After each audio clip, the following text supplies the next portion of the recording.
Hello, Python lesson 18. While loop repeats while a condition is true.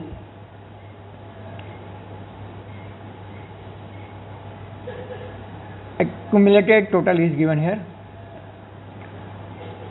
Step 1, open python 3. Step 2, type the following codes.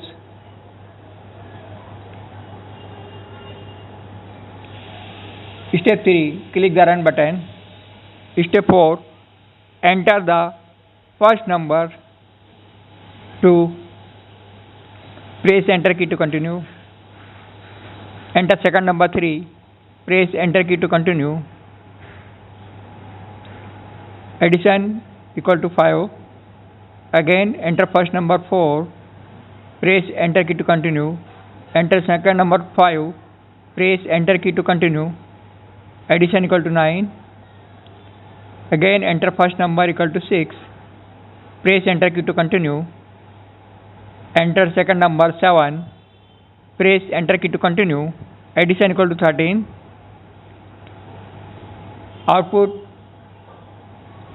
of this program, accumulated equal to 27. Okay, thank you.